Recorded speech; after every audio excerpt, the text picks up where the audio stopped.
चैत्र मास के शुक्ल पक्ष की कामदा एकादशी की कथा।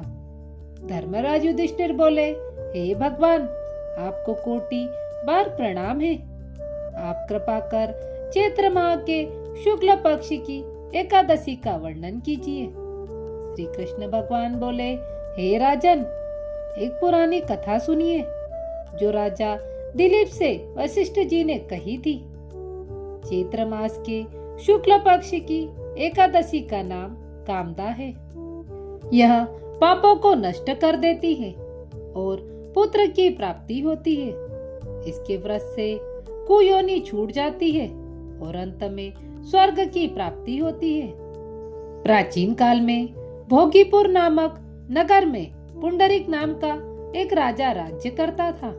वहां अनेक अप्सरा, गंधर्व, किन्नर आदि राज करते थे, जिनमें ललिता और ललित नामक दो स्त्री पुरुष भी थे। एक समय राजा पुंडरीक गंधर्वों सहित एक सभा में क्रीड़ा कर रहे थे।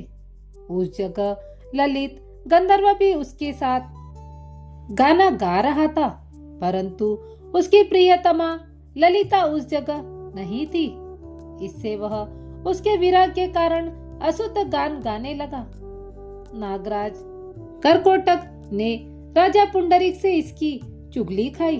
इस पर राजा पुंडरीक ने ललित को श्राप दे दिया, अरे दुष्ट, तू मेरे सामने गाते हुए भी अपनी स्त्री का स्मरण कर रहा है। इससे तू कच्चे मांस और मनुष्य को खाने वाला राक्षस होगा।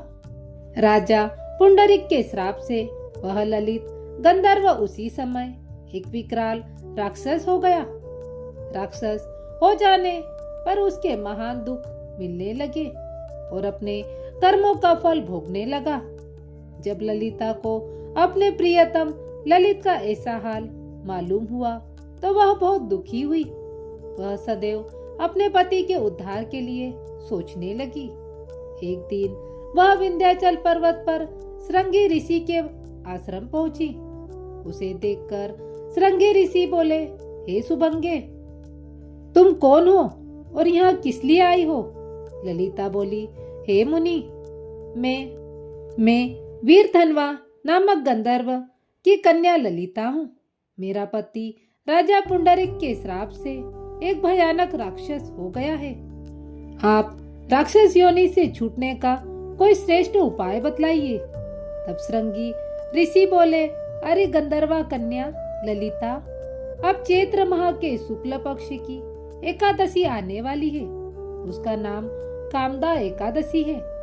उसके व्रत करने से मनुष्य के कार्य जल्दी सिद्ध हो जाते हैं। यदि तू उसके व्रत के पुण्य को अपने पति को देती है तो वह जल्दी ही राक्षस योनि से छूट जाएगा और राजा का श्राप भी शांत हो जाएगा।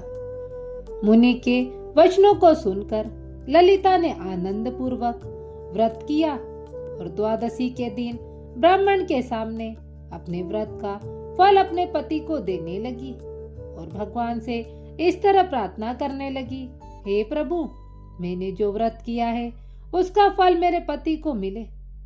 एकादशी का फल देते ही उसका पति राक्षस योनि से छूटकर अपने पुराने स्वरूप में बदल गया। वह पहले की बाती ललिता के साथ रहने लगा। इसकी कथा व महत्व के श्रवण व पढ़ने से वाजपेयी यज्ञ का फल मिलता है।